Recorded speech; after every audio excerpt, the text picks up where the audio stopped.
Okay, so we're making our way through this section on working with rational expressions. Remember, rational just means it's a fraction. And specifically, when we're talking about rational expressions in algebra class, our fractions have variables at least in the denominator and perhaps other places too. So we started by talking about how to simplify them. We talked about when you simplify them, first you go through and you get everything factored. Once everything's factored, you look for common factors that are in the numerator and the denominator, and you cancel those out. Then we talked about multiplying. Multiplying was basically the same thing. We take these two fractions being multiplied together, we combine across the top and across the bottom to make one great big fraction, and then we simplify it. So that means we're going to take everything in that great big fraction, we're going to factor it all, and we're going to cancel out the common factors. Now we move on to dividing.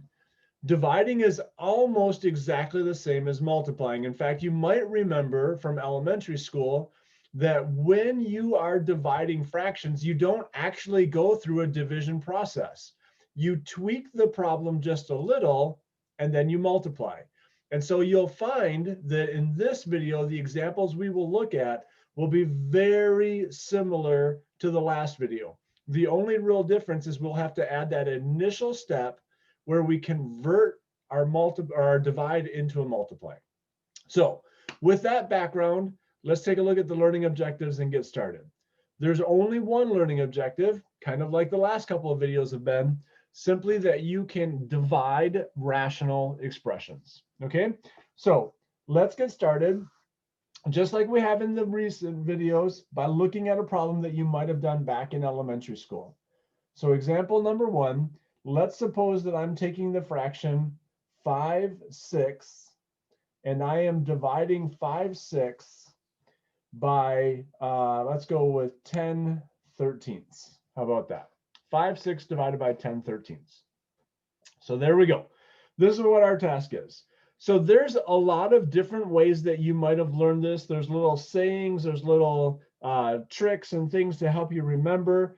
The mathematical idea is that division is the same as multiplying by a reciprocal. So if we wanted to be really formal with our mathanese, we would say we're going to switch this. Instead of dividing by 10/13, we're going to multiply by the reciprocal of 10/13. And remember, reciprocal is just when you flip the fraction upside down. Okay, so what that means is I'm going to have the 5/6. I'm going to change the division into a multiplication, and I'm going to write the reciprocal of the 10/13. Okay, so that's the way that I'm going to do this. Now, when I was in elementary school, we learned a little saying. We said, keep, that first thing stays the same, change, the division changes into a multiplication, and flip. And so that was the way that we remembered it back when I was in elementary school, keep, change, flip. Okay, so I'm not sure how you learned it or what tricks you have for remembering this, but the basic idea is that we're going to do exactly this. We're going to keep the first fraction the same, we're going to change it to a multiply, and then we're going to flip the second fraction. Now at this point, because it truly is legitimately a multiplication problem now we just go through the exact same process that we did in the last video. So first, I'm going to multiply across the top. I'm not actually going to multiply. I'm just going to combine those together into a single fraction. And then I'm going to do the same thing across the bottom. Now, if this was polynomials and variables, the next thing I would do is factor. And we could factor with numbers if we wanted to, but in this case, I don't think we need to factor. I think we can just recognize that, hey, there's a 5 in the top and there's a 10 in the bottom. Both of those can be divided by 5. So 5 divided by 5, that equals 1. And 10 divided by 5, that equals 2. So I end up with the top being a 1 times 13. 1 times 13 is 13. And the bottom, I get a 6 times 2. 6 times 2 is 12. Now, back in elementary school, you probably would have looked at that and said, hey, that's an improper fraction. And your teacher would have had you switch it into a mixed number or something to that effect. Well, In this particular point in our class, we're not going to talk about the concept of an improper fraction when it comes to rational things that have variables. So this is a perfectly acceptable answer, and we're going to leave it just like that. All right, so this becomes our basic process. The basic process is almost exactly the same as it was with multiplying. The first thing we're going to do is rewrite the problem. And the way that we're going to rewrite it is we're going to do keep, change, flip, and then make one great big fraction. Okay, so we're going to do keep, change, flip, and then one fraction. Okay, and you can probably do all of that in just one step as you copy the problem out of the book. That doesn't have to be a large production. All right, so keep, change, flip, and then write it in one fraction. So basically that first step that I have right here represents this whole process right there. Okay, now the next thing is we're going to factor everything that can be factored. I didn't do that in this problem, but that would be the next thing I would do. And then lastly, we'll cancel. Okay, and hopefully you recognize that these two steps taken together, that just means simplify the fraction, right? Those are the two steps that we had when we learned how to simplify. So we're going to basically rewrite this as a single fraction, and then we're going to simplify it. That's the bottom line. And notice that's exactly the same thing we did with multiplication. Rewrite it as a single fraction and simplify it. The only difference is now, to rewrite it as a single fraction, we have to go through this process of keep, change, flip. All right, so that's the basic idea. What we're going to do now to round out this video is we're going to take a look at two examples where we do this with variables. Okay, so here is example number one. I'm sorry, example number two. Example number one was the one with numbers. So this is example number two. And what we're going to do in example number two is we're going to take a 3x minus 12 over an x squared minus 49. And we are going to divide that by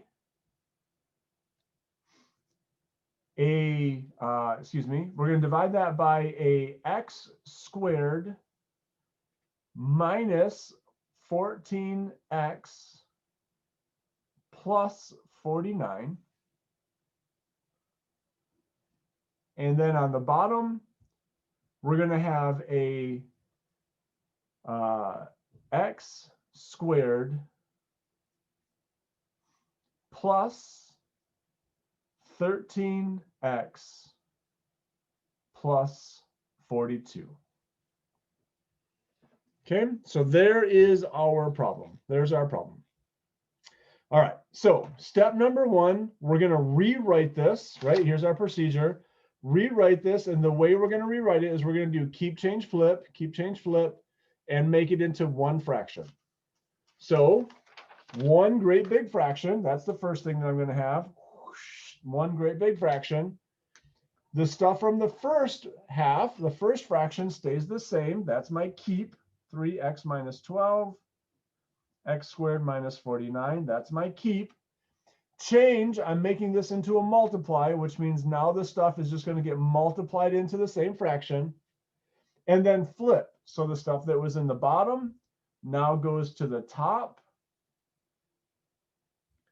And the stuff that was in the top now goes to the bottom. All right, so there we have it. Let's take a look and see what happens next. So now it's just like we did in the multiplication videos. We have a total of 4 parts to our problem. There's 2 parts in the numerator, and there's 2 parts in the denominator. So off to the side of my paper on scratch paper, somewhere, someplace, what I'm going to do is I'm going to factor all 4 of those parts of my problem.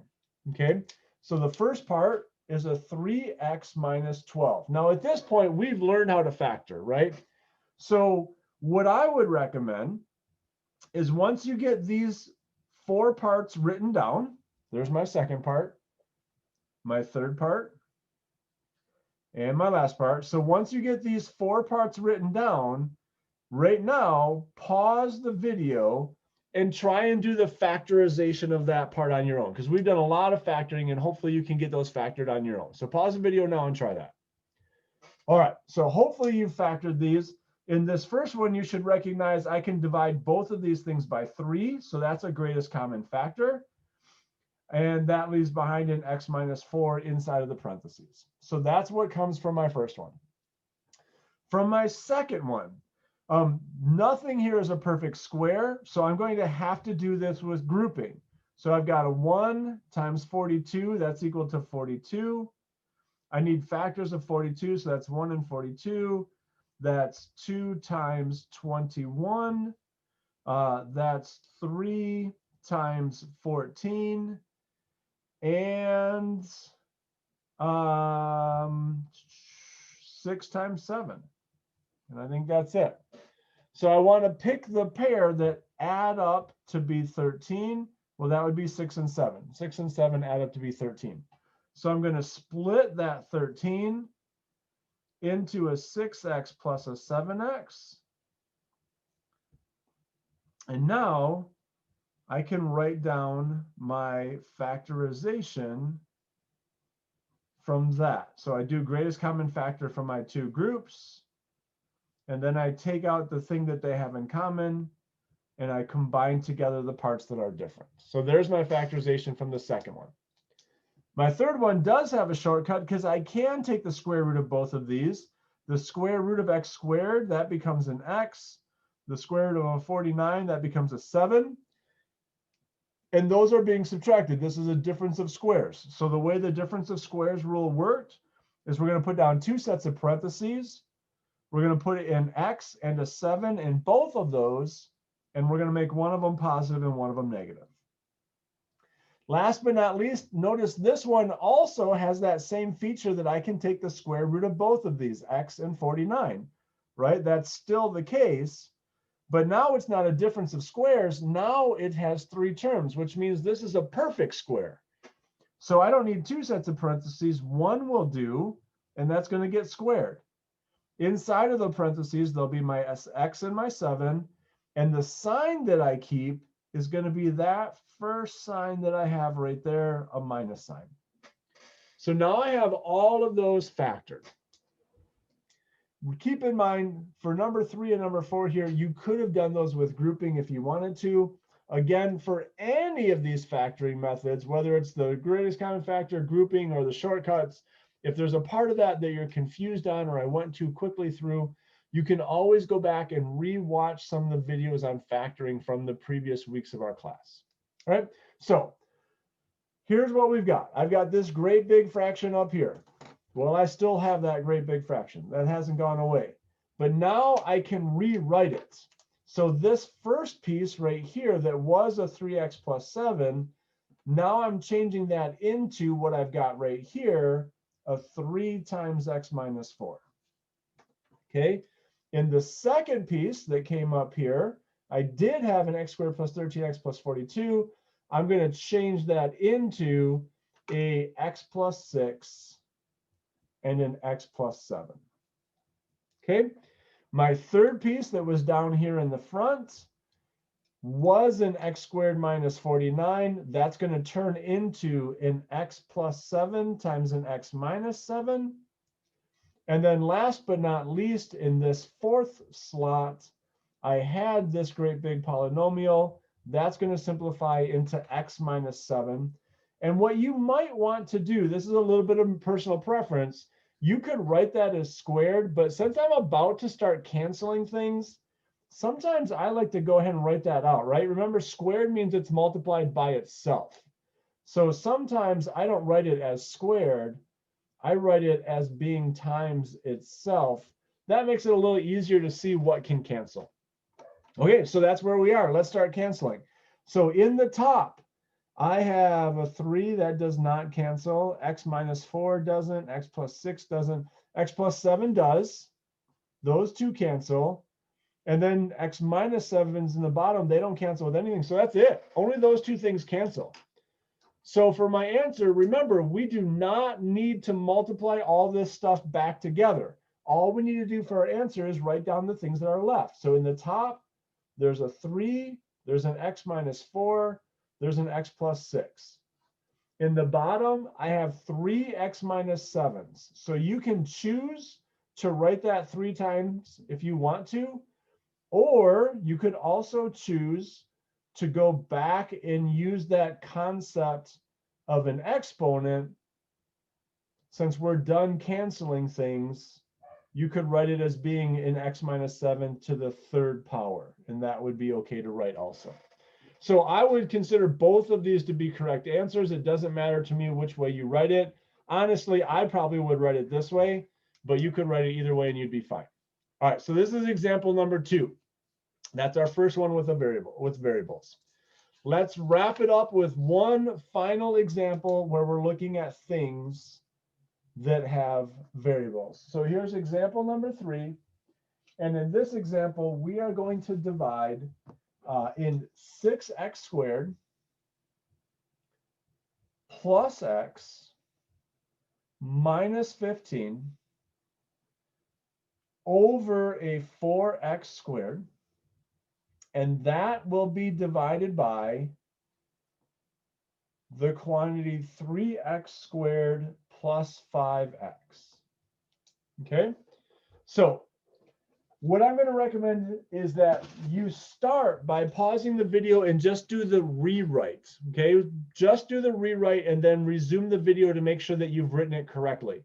Then once we know that we all have it written the same way, then you can pause the video again and try to finish it. Okay, but right now, pause the video and just do the rewrite step. Remember, in the rewrite step, keep, change, flip, and make it into one fraction. All right, so give that a try. All right, so hopefully you rewrote this. The first thing that I would do personally is I would give myself a visual reminder that this thing that's not currently a fraction, I can make it into a fraction by just putting it over 1.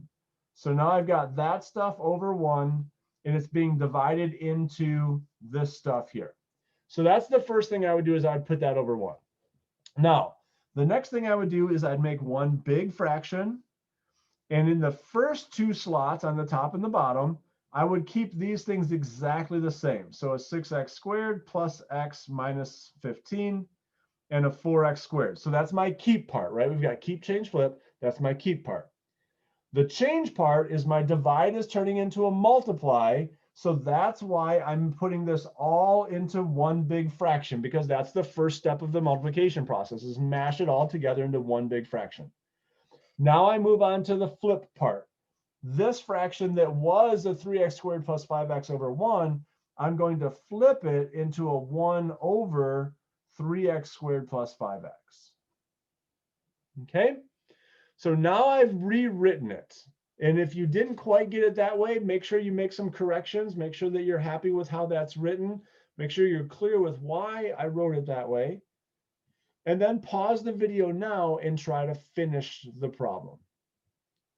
All right, so hopefully you have finished this problem. And what you should have done is begun by taking the 4 parts that we have here and factoring all of the parts that can be factored. So for part number 1, this is going to be a grouping problem, right? Because I cannot take the square root of any of these things, and they don't have a greatest common factor. So I'm going to need to do a 6 times 15. 6 times 15, I believe, is equal to 90. So now I need the factors of 90. Well, I'll be honest, 90 is a number that's too big for me. I'm not going to be able to factor 90. So what I would do instead is I would go to Wolfram Alpha, and I'm pulling that up right now. So let me share my screen so you can see it. All right, so here we go. I'm going to Wolfram Alpha, and I'm just going to type in, what are the factor pairs of 90?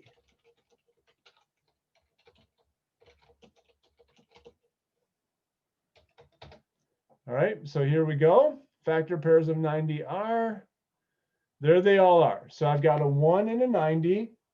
I've got a 2 and a 45. I have a 3 and a 30, 5 and 18, 6 and 15, and last but not least, 9 times 10. Those are my factor pairs. All right, so now that I have those, let's go back to the paper. The pair that I need to pick is the pair that subtracts to equal 1. subtracts to equal 1. Well, that's got to be 10 and 9, right? 10 minus 9 is 1. And specifically, I want it to be a positive 1, a positive 1. So it has to be a positive 10 minus 9, positive 10 minus 9. So that becomes the first factorization is I'm going to take that 6x squared plus x minus 15. I'm going to split the x up into a positive 10x minus a 9x. All the rest of that stuff just drops right down. And now from there, I can do my factorization with grouping. In my first group, I can take out of there a 2x. That leaves behind a 3x plus 5. My second group has to have a 3x plus 5. So if I just do a little quick division, must have been a negative 3 that was taken out of that. So my final factorization is a 3x plus 5 times a 2x minus 3. So that is what I'm going to replace the first piece with. Piece number 2, well, that's just a 1. 1 doesn't factor. 1 is a 1. We're good.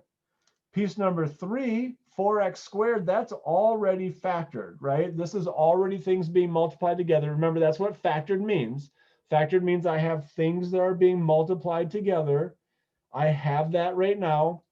So technically, I don't need to do anything with this at all. But like we talked about on the last problem, when I have things that are squared, when I'm going to try and rewrite it in the fraction to start canceling stuff, I like to actually write those things out. So it's really clear to me and obvious exactly what I have there. I've got x squared, that means x times x. All right, last but not least, our little fourth piece right here, a 3x squared plus 5x. This is, I think, is the greatest common factor problem. I can't divide the numbers, but they do both have an x in common. So I can take out that common x. And I think we end up with a 3x plus 5. All right. So let's piece all of this back together inside of one big fraction. And then we can start canceling things out. All right. So in this first slot that we had right here, in that first slot, we're going to replace this stuff with the things that it was equal to. 3x plus 5 times 2x minus 3. All right. The second slot, that was just a 1. You really don't even have to write it, right? We could just leave that as a ninja, not even write it. It wouldn't make any difference. In my third slot down here, I've got my 4x squared, which, like I said, I prefer to write that expanded out with the x's there. And then in my fourth slot, the 3x squared plus 5x is going to turn into an x times 3x plus 5. Okay, now what can we cancel? Well, there's the 3x plus 5, and that's it. Okay, so let's multiply, or let's write this out to get our final answer. So I've got 3x plus 5 divided by itself, that turns into 1s, times 1. That's just 1. I'm going to make all those 1s into sneaky ninjas. So the only thing that's left in the top that's not a ninja is just the 2x minus 3. In the bottom, I have a 4, and then I have 3 x's multiplied together. So just like the last problem, you could write that as x times x times x if you want to, but I'm going to choose to write it as an x cubed. And that's going to be our final answer. All right, so thanks for watching this video. Big takeaway, make sure that you're comfortable with this process for dividing fractions. Hopefully you're starting to feel a certain amount of comfort with these problems because they're so similar. Simplifying, multiplying, and dividing, there's so much overlap. They're so similar.